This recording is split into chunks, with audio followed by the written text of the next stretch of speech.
बोलिए वृंदावन बिहारी लाल की जय।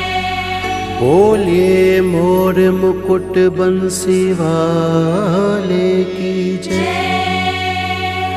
बोलिए द्वारकाधीश महाराज की जय। बोलिए सांवरे सरकार की जय। जय जय श्री राधे, जय जय श्री राधे, जय जय श्री राधे।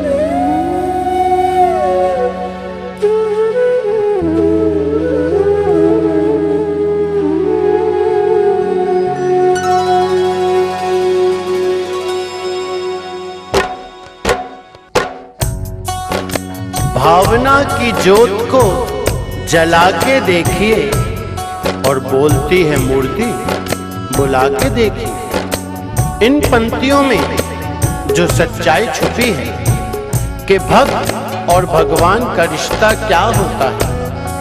भगवान भाव के भूखे होते हैं।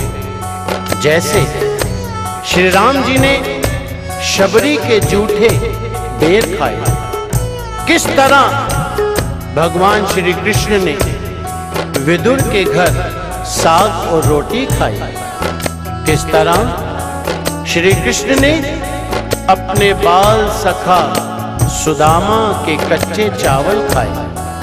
भक्त और भगवान के इसी तरह के इस पावन रिश्ते को बताने के लिए जो मैं भजन सुनाने जा रहा हूं, वह किसी कवि की कल्पना नहीं बल्कि सच्ची घटना है, जिसमें एक ऐसी भगवान श्री कृष्ण की दीवानी महिला जो बचपन से वृंदावन धाम जाती थी, समय अपनी रफ्तार से चलता गया, वो बड़ी हो गई और उसका विवाह भी हो गया, लेकिन वृंदावन धाम जाना नहीं छोड़ा।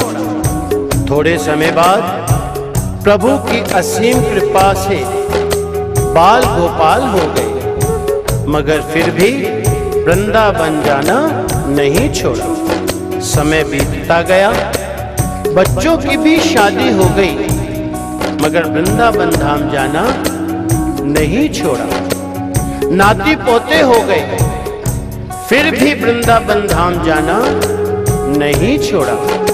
परंतु कहा जाता है कि बुढ़ापा एक ऐसा कड़वा सच है जिसे हर इंसान को स्वीकार करना पड़ता है। उस महिला ने जब ये देखा कि उसका शरीर अब साथ नहीं देता, तो अंतिम बार वृंदावन धाम गई और वहां से अष्टधातु की कन्हैया जी की मूर्ति ले आई और बड़े लाड़ प्यार से उसकी सेवा करने लगी। आइए उस महिला की जिंदगी में ऐसी कौन सी घटना हुई, वह इस भजन के द्वारा आप तक पहुंचाने का प्रयास कर रहा हूं। क्या भगत के वश में है भगवान, भगत के वश में है भगवान, भगत के वश में है भगवान, भगत के वश में है भगवान। भगत बिना ये कुछ भी नहीं है, भक्त बिना ये कुछ भी नहीं है, भक्त है इनकी जान। भगत के वश में है भगवान, भगत के वश में है भगवान, भगत के वश में है भगवान, भगत के वश में है भगवान।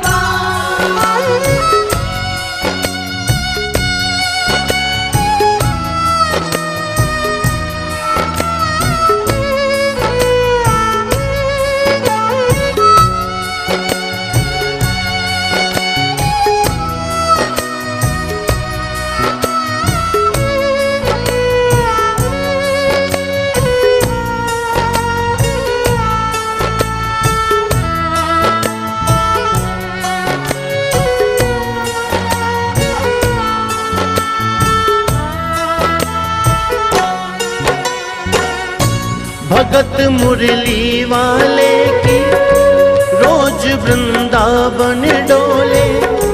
कृष्ण को लल्ला समझे, कृष्ण को लल्ला बोले।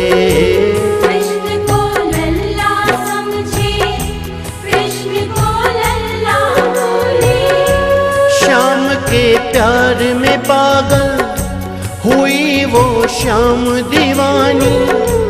अगर भजनों में लागे छोड़ दे दाना पानी। अगर भजनों में लागे छोड़ दे दाना पानी। प्यार करन वो लागी उससे, प्यार करन वो लागी उससे। अपने पुत्र समान भगत के वश में है भगवान, भगत के वश में है भगवान। भगत के वश में है भगवान, भगत के वश में है भगवान।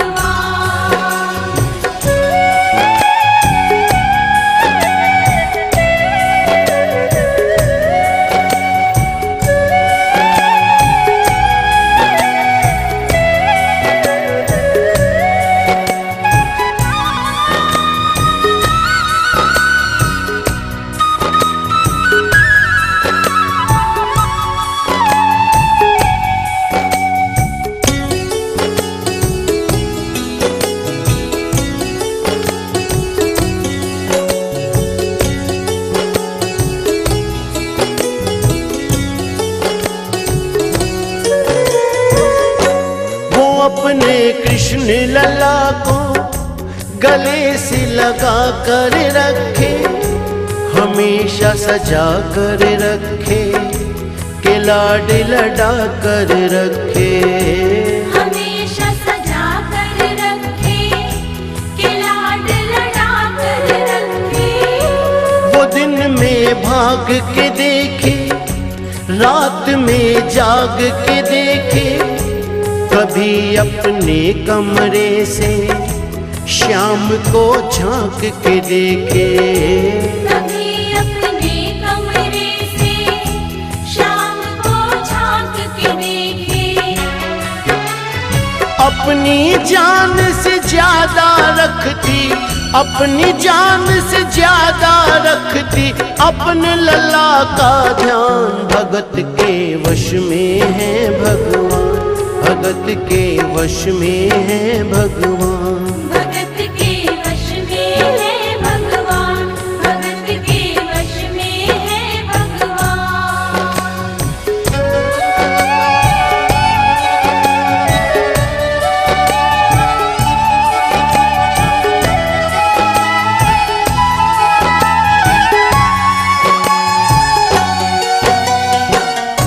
वो लल्ला लल्ला पुकारे, हाय क्या जुल्म हुआ रे। बुढ़ापा बिगड़ गया जी, लाल मेरा कैसे गिरा रे। क्या हुआ और कैसे हुआ? समय का चक्र चलता है और कुछ समय बाद जन्माष्टमी का दिन आता है और उसी दिन उस वृद्ध महिला का स्वास्थ्य खराब होने के कारण खटिया पर लेटे लेटे उसने अपनी बहू को आवाज दी और कहा, बेटी आज जन्माष्टमी का दिन है, तुम जरा लल्ला को स्नान तो करा दो और उसे चंदन का लेप लगा के सुंदर से वस्त्र पहना के उसे पल्ले में बिठा दो। बहू जो बहुत जरूरी काम में व्यस्त थी कहा, माँ मैं अभी कुछ काम कर रही हूँ, मेरा काम खत्म होते ही मैं लल्ला का काम कर दूंगी। ये सुनकर उस महिला ने कहा कि मेरे घर पर हमेशा से पहला काम मेरे लल्ला का ही होता आया है, इसलिए सबसे पहले मेरे लल्ला का ही काम होगा। इसके बाद तुम कोई भी काम करती रहो, मुझे कोई एतराज नहीं है। ये सुनकर बहू जो थोड़ा गुस्से में आ गई और झुंझला कर उसने कन्हैया जी की मूर्ति उठानी चाहिए और जैसे ही लल्ला की मूर्ति उठाई और मूर्ति उसके हाथों से गिर पड़ी। मूर्ति गिरते ही वो महिला बोली क्या?